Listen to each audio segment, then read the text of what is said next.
Congenital scoliosis is a condition in which the child is born with a deformed spine. Normally each vertebrae of the spine is in shape of like a rectangle. In case of congenital scoliosis, some part of the bone is actually missing. The child is born with probably half of a vertebra or multiple vertebrae are abnormal in shape. Some are stuck together, they do not separate at birth. So the child is born with a curved or a deformed spine, so which is known as the congenital scoliosis. So how to treat these children? It is one of the most difficult situations to treat in spine surgery. So these children are grouped under a condition called as early onset scoliosis.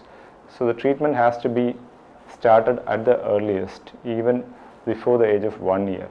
The current recommended treatment is to do repeated serial casting, that is to put plaster or fiber cast to correct the deformity as much as possible on repeated basis, maybe once in 2 months, once in 3 months, or once in 4 months, depending on the growth of the child, under the care of an expert spine surgeon and specialist who is well versed in treating scoliosis.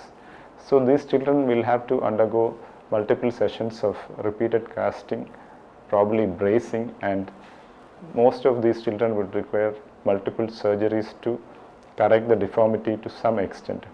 Why, if these curves are not corrected, what will happen?